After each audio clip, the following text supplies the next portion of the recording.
Yo guys, ketemu lagi dan kita di sini masih di segmen Sekelebat Info, di mana nanti di sini kalian bisa dapetin info terbaru dan terpanas tentunya guys.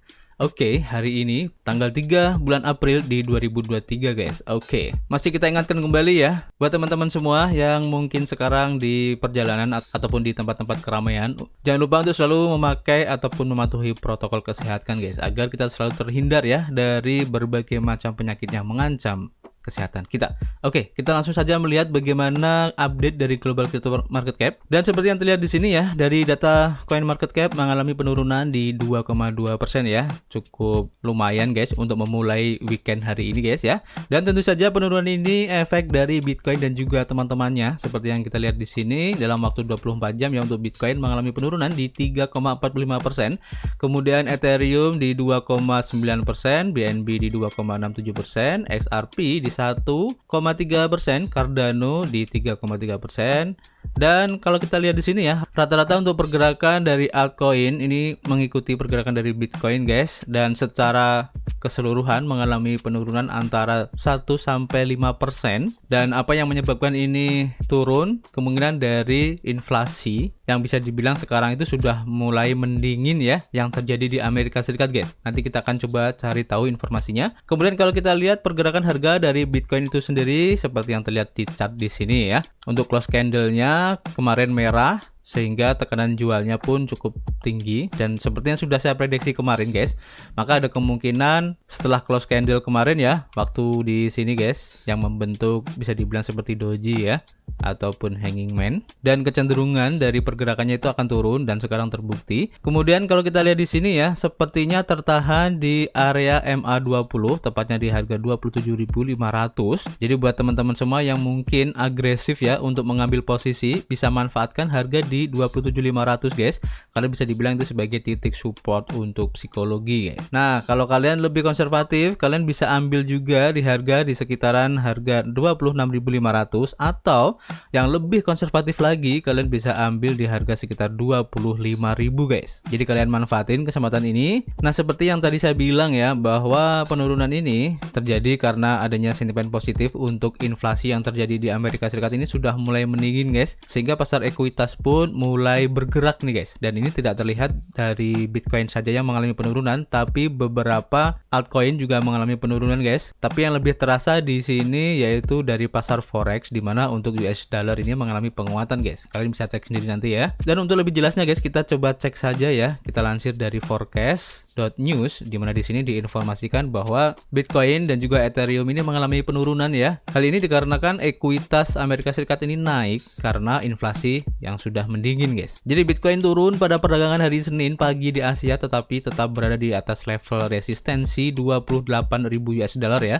Sementara sebagian besar dari 10 mata uang kripto non stable coin lainnya diperdagangkan lebih rendah ya setelah 1 minggu yang tidak menentu akibat tuntutan hukum dari regulator Amerika Serikat terhadap bursa kripto terbesar di dunia yaitu Binance, karena diduga ya melanggar aturan perdagangan katanya guys. Ekuitas Amerika Serikat melonjak pada hari Jumat karena pengukur inflasi pilihan Federal Reserve menunjukkan perlambatan ekonomi dan potensi berakhirnya siklus pengetatan dari The Fed ini guys. Bitcoin turun di 0,93% menjadi 28.111 US dollar ya dalam waktu 24 jam hingga pukul 9 pagi waktu Hong Kong, dan naik 0,35% selama 7 hari terakhir ini menurut data dari Coin Market Cap. Mata uang kripto terbesar di dunia ini jatuh ke level terendah di 26.677 US dollar pada hari Selasa kemarin setelah gugatan Komisi Perdagangan Berjangka Komoditi Amerika Serikat atau CFTC terhadap Binance, dan telah pulih lebih dari 5,37% sejak saat itu guys. Ethereum juga mengalami penurunan guys di 1,27%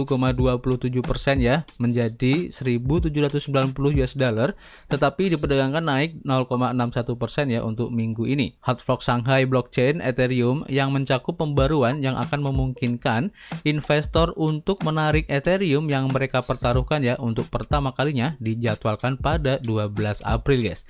Ethereum Foundation mengumumkan minggu lalu. Dan informasi aja guys, seperti yang dilansir ya dari akun Mac ini sudah terverifikasi guys, dimana di sini untuk followernya tuh ada sekitar 391,7 ribu follower. Ini cukup kredibel ya akunnya, dimana di sini diinformasikan sekitar 18 juta Ethereum atau setara senilai 32,5 miliar dolar guys. Ini akan di unlock pada 12 April 2023.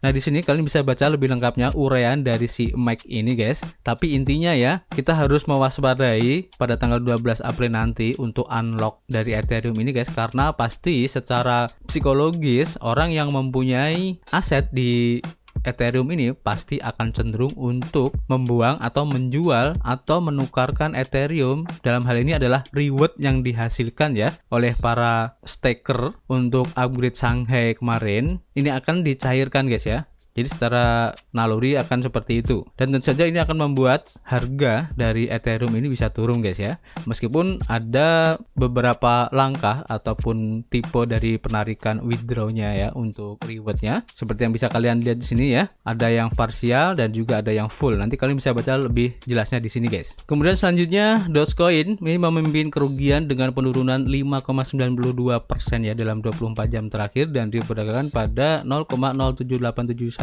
dolar, tetapi memiliki kenaikan mingguan sebesar 6,67% guys. Chief Executive Officer Tesla Elon Musk yang men-tweet telah menyebabkan pergerakan harga koin meme ini dilaporkan sedang berusaha untuk membatalkan gugatan manipulasi harga senilai 258 miliar dolar. Ini berdasarkan laporan dari Reuters pada hari Sabtu kemarin guys. Kemudian selanjutnya XRP ini naik 3,06% ya menjadi 0,5192 dolar untuk kenaikan mingguannya sebesar 15,57% ya. Keren banget.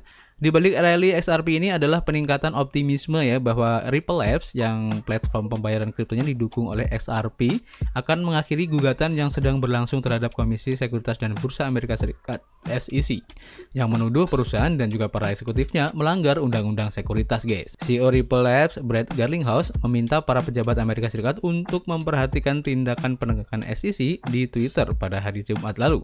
Ketua SEC Gary Gensler meminta dana sebesar 2,4 miliar US dollar dari Kongres pada hari Rabu lalu untuk mengintensifikasikan tindakan keras badan tersebut terhadap pelanggaran mata uang kripto. Total kapitalisasi pasar kripto turun 1,10% guys dalam waktu 24 jam terakhir menjadi 1,17 triliun US dollar. Total volume perdagangan selama 24 jam terakhir meningkat 2,96% menjadi 31,79 miliar dolar. Di pasar non-fungible token atau NFT, indeks forecast untuk 500 NFT naik tipis 0,37% menjadi 4067,30 ya pada pukul 9 pagi waktu Hong Kong. Naik 0,85% untuk minggu ini dan indeks ini adalah ukuran proksi ya dari kinerja pasar NFT global dan mencakup 500 kontrak pintar yang memenuhi syarat pada hari tertentu. Ini dikelola oleh cabang data Forecast Labs yaitu CryptoSlam. Forecast untuk Sol NFT Composite yang melacak kinerja pasar NFT di jaringan Solana naik 1,03% untuk hari itu menjadi 1.215 dan menahan kenaikan mingguannya ya sebesar 5,07%. Setelah migrasi The Gods sebagai koleksi NFT berbasis Solana ke blockchain Ethereum guys. Aktivitas perdagangan NFT naik karena investor mengantisipasi harga dari NFT The Gods naik di Ethereum, seperti yang terjadi ya pada NFT Yuts sebagai koleksi yang mulai bermigrasi ke Polygon awal pekan lalu. Ekuitas Amerika Serikat ditutup lebih tinggi ya pada hari Jumat, di mana Dow Jones Industrial Average naik di 1,26% guys. Kemudian S&P 500 naik 1,44% dan indeks komposit Nasdaq naik 1,74%. Indeks harga pengeluaran konsumsi pribadi Amerika Serikat yang tidak termasuk makanan dan juga energi naik tipis ya di 0,3% di bulan Februari, lebih rendah dari ekspektasi di 0,4%, sehingga angka-angka ekonomi ini menunjukkan perlambatan inflasi dan dapat mengimbangi kecenderungan kenaikan suku bunga The Fed yang lebih agresif, yang menaikkan suku bunga menjadi 4,75% hingga 5% di bulan Maret sebagai level tertinggi sejak 2007 kemarin guys. Presiden The Fed New York John Williams mengatakan pada hari Jumat lalu ya bahwa ia memperkirakan tingkat inflasi tahunan Amerika Serikat akan turun menjadi 3,25% ya pada tahun 2023 ini dan turun di bawah target jangka panjang The Fed sebesar 2% dalam 2 tahun ke depan dan menekankan bahwa stabilitas harga tetap menjadi perhatian utama The Fed meskipun ada gejolak dalam sistem perbankan. Para analis di CME Group masih beragam ya mengenai langkah The Fed selanjutnya pada suku bunga yang akan dibuat pada pertemuan The Fed berikutnya pada 3 Mei mendatang, dan 50,4% dari para analis ini memperkirakan ya tidak ada kenaikan suku bunga, sementara 49,6% sisanya ya memperkirakan kenaikan sebesar 25 basis poin lagi guys. Saham berjangka Amerika Serikat diperdagangkan bervariasi pada pukul 9 pagi waktu Hong Kong ya, karena para investor menunggu serangkaian rilis data ekonomi Amerika Serikat di minggu ini guys, termasuk indeks manajer pembelian manufaktur pada hari Senin. Indeks berjangka Dow Jones Industrial Average naik 0,10%, indeks berjangka S&P 500 turun di 0,24%, dan indeks komposit Nasdaq turun di 0,63% guys. Jadi dari data-data ini kalian bisa gunakan ya sebagai acuan untuk mengambil posisi, khususnya untuk teman-teman yang suka di pasar derivatif ataupun di pasar forex ya, karena data-data ini akan sangat berpengaruh khususnya untuk dolar itu sendiri guys, dan kalian bisa mengambil peluangnya. Oke. Kemudian kita lanjut guys untuk informasi berikutnya. Ini berhubungan dengan Arbitrum, dimana kemarin ini sempat mengalami penurunan ya untuk harganya yang cukup signifikan, seperti yang dilansir di harian BainCrypto.com, dimana di sini diinformasikan ya harga dari Arbitrum dengan kodenya ARB turun 11% guys, karena ARB Foundation ini menjual sekitar 50 juta token ARB untuk stablecoin guys. Dan di sini kalian bisa lihat ya pergerakan dari token ARB, dimana kemarin ini mengalami penurunan ya kurang lebih 2 hari ini. Dan buat teman-teman yang mungkin tertarik untuk akumulasi, ini bisa kalian jadikan sebagai titik yang cukup bagus ya untuk mengambil posisi. Kalian bisa akumulasi di harga sekarang, khususnya buat teman-teman semua yang lebih agresif. Dan buat teman-teman semua yang lebih konservatif, kalian bisa tunggu aja di harga yang lebih rendah lagi, karena menurut saya pribadi kayaknya Arbitrum ini masih bakal turun dulu guys. Kalau kita lihat ya dari beberapa kasus kemarin seperti di Optimism, Aptos ataupun di kasus-kasus airdrop yang lain. Kita tunggu aja ya. Kita baca informasinya di sini bahwa pembaruan pada tanggal 2 April kemarin, Yayasan Arbitrum atau Arbitrum Foundation ini merilis pernyataan ya untuk menanggapi komunitas kripto. Dikatakan bahwa dari transfer on sekitar 50 juta token ARB atau 40 juta token ARB dialokasikan sebagai pinjaman guys kepada aktor canggih di ruang pasar keuangan. Sementara itu 10 juta token ARB yang tersisa dikonversi menjadi fiat dan didedikasikan untuk biaya operasional. Rencana tata kelola terdesentralisasi Arbitrum dimulai dengan awal yang tidak mulus setelah foundation atau yayasan ini mulai menjual token ARB-nya untuk stablecoin menjelang ratifikasi komunitas. Arbitrum Foundation telah menjual 50 juta token dari 750 juta token ARB yang dialokasikannya sendiri sebelum meminta otorisasi dari komunitas. Seperti yang terlihat ya dari screenshot di sini, kalian bisa cek untuk lebih jelasnya. Kalian bisa klik aja di sini ya. Jadi dalam sebuah postingan blog pada tanggal 2 April kemarin ya, seorang karyawan yayasan atau orang dalam lah intinya, ini mencoba mengklarifikasi tindakannya guys. Kontroversi dari AIP Strip 1. Jadi pada bulan Maret, Arbitrum ini memberikan token ya kepada para penggunanya dan mengumumkan rencana untuk beralih ke tata kelola yang terdesentralisasi guys. Sebelum pengumuman tersebut, yayasan atau foundation telah membuat beberapa keputusan guys, termasuk mengalokasikan 7,5% dari total pasokan token ARB untuk dirinya sendiri guys. Arbitrum Foundation juga meluncurkan Arbitrum Improvement Proposal atau AIP Strip 1 ya, untuk meratifikasi keputusan-keputusan ini. Namun, masalah muncul setelah terungkap bahwa foundation ini tidak menunggu hasil pemungutan suara sebelum menjual tokennya guys. Pemungutan suara akan berakhir pada tanggal 3 April, tetapi mayoritas komunitas sekitar 70% telah memberikan suara menentangnya guys. Jadi tidak setuju ya dengan hal ini. Kemudian bagaimana tanggapan dari Arbitrum Foundation ini? Patrick McCrory menjelaskan ya bahwa Foundation ini telah melihat proposal AIP 1 sebagai ratifikasi belaka. Menurutnya, inilah alasan mengapa mereka mulai menggunakan token untuk kepentingan DAO, termasuk mengubah beberapa token ARB menjadi stablecoin. McCrory juga mengatakan ya bahwa mendirikan DAO menciptakan masalah ayam dan telur. Dalam hal ini, parameter tertentu membutuhkan keputusan bahkan sebelum DAO dibentuk. Berdasarkan penjelasan McCrory, AIP 1 bukanlah pemungutan suara, melainkan sebuah cara untuk menginformasikan kepada komunitas tentang keputusan yang telah diambil guys. Dia menambahkan bahwa EIP1 memberikan kekuatan cek kosong kepada yayasan karena mereka sangat penting ya bagi jaringan untuk mempertahankan keunggulan kompetitifnya. Kemudian di sini komunitas dari Arbitrum melancarkan serangannya guys. Jadi sementara itu beberapa anggota komunitas kripto telah mengkritik tindakan dari Foundation Arbitrum ini guys, dengan beberapa menyarankan mereka untuk membeli kembali token yang telah dijual. Investor kripto yaitu Zahir mengatakan bahwa Foundation hanya memiliki satu cara untuk memperbaiki reputasinya. Menurut Zahir, Arbitrum Foundation harus mengajukan proposal untuk membeli kembali ARB yang telah terjual dan mengeluarkan proposal baru untuk DAO untuk menentukan bagaimana, kapan, dan berapa banyak token ARB yang akan dijual untuk Foundation guys atau yayasan. Nah di sini juga Zahir menambahkan ya, jika mereka mengadakan dan terus menjual setelah masyarakat jelas-jelas menolak, semua niat baik dalam waktu dekat ini akan mati guys. Sementara itu guys, tindakan yayasan telah berdampak negatif ya pada kinerja harga dari token ARB. Token telah turun 10,79% dalam waktu 24 jam terakhir ya, menjadi 1,17 dolar pada waktu pers menurut data dari Bain Crypto guys. Seperti yang terlihat ya dari data yang tadi. Kemudian di sini ya, dari berita yang dilansir dari coindesk.com diinformasikan bahwa Arbitrum Foundation ini menjanjikan pemungutan suara baru guys. Tidak ada penjualan ARB jangka pendek di tengah pemberontakan komunitas ARB ini guys.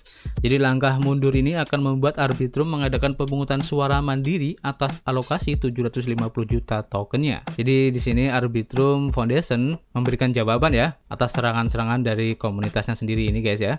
Jadi, Yayasan Arbitrum mengatakan pada hari Minggu malam bahwa mereka akan memecah paket tata kelola yang kontroversial menjadi beberapa pemungutan suara secara terpisah ya, tunduk pada tekanan komunitas setelah pemegang token ARB melakukan pemberontakan yang keras guys. EIP1 terlalu besar dan mencakup terlalu banyak topik.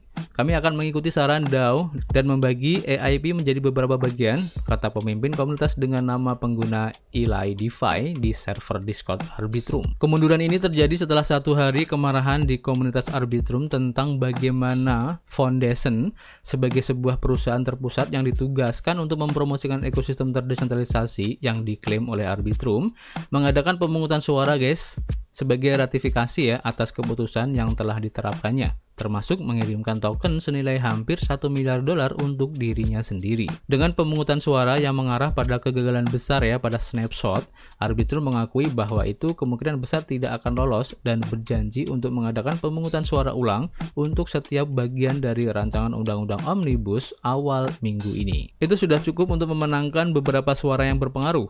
Chainlink God dengan nama samaran, seorang tokoh kripto terkenal dan salah satu delegasi terbesar Arbitrum DAO, mengatakan kepada Coindesk dalam pesan Telegram bahwa yayasan tersebut mendengarkan komunitas dan memasukkan umpan balik kami katanya. Ini adalah langkah yang baik ke arah yang benar ya menurut saya, kata Chainlink God dalam postingan Discord tersebut. Eli DeFi mengatakan bahwa jatah 750 juta token ARB sekarang akan tunduk pada pemungutan suara mandiri. Kami sedang mengerjakan opsi untuk menambahkan lebih banyak akuntabilitas katanya. Mencatat token Foundation tidak akan digunakan dalam pemungutan suara. Pemungutan suara saat ini memperlakukan kekuatan yayasan atas jumlah itu ya sebagai kesimpulan yang sudah pasti.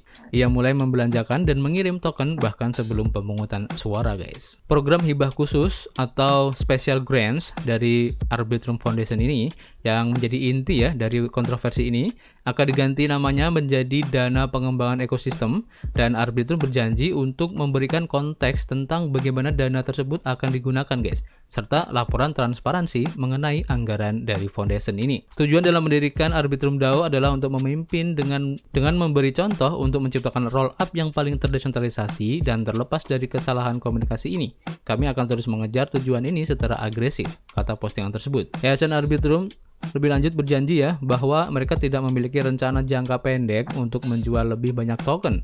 Sebuah anggukan terhadap pukulan balik ya atas jutaan dolar ARB yang dijualnya untuk tujuan operasional tanpa persetujuan komunitas. Jadi dengan adanya isu ini guys ya, harga dari token ARB sempat turun dan memang sebenarnya hal ini ya perlu didiskusikan ya, khususnya untuk project yang di dalamnya menerapkan DAO dan tentu saja komunitas ini sangat berperan penting ya untuk mengambil keputusan mau dibawa kemana ya project tersebut, dan jika developernya secara sepihak melakukan hal-hal yang mungkin dianggap merugikan bagi komunitas dan juga project tersebut, pasti akan ada penolakan yang cukup masif seperti hal ini guys. Dan menurut saya apa yang dilakukan oleh Arbitrum Foundation ini cukup bagus guys dengan tanggapan seperti ini, dan semoga kedepannya Arbitrum ini akan lebih transparan lagi guys, sehingga secara tidak langsung pun akan bisa mendongkrak kepercayaan ya dari para pecinta kripto untuk mengadopsi teknologi dari Arbitrum ini guys, dan secara tidak langsung pula akan menaikkan harga dari token ARB itu sendiri guys.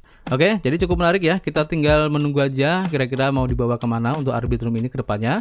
Dan untuk informasi terakhir kita lansir dari EMB Crypto, dan ini berhubungan dengan Zcaching ya, dimana sekarang ini memang lagi banyak dibahas untuk probability ya dari airdrop Zcaching ini yang kemungkinan akan diadakan guys. Dan di sini informasinya cukup menarik, dimana Zcaching Era ini menghadapi kegagalan produksi blok guys, dilanjutkan dengan peningkatan TVL. Nah di sini kita bisa bilang suatu jaringan akan teruji ya jika TVL-nya atau total value lock-nya atau produksi blok yang semakin besar ini akan menjadi stress test ya bagi jaringan tersebut guys. Dan inilah yang dialami oleh Zcaching Network ini guys.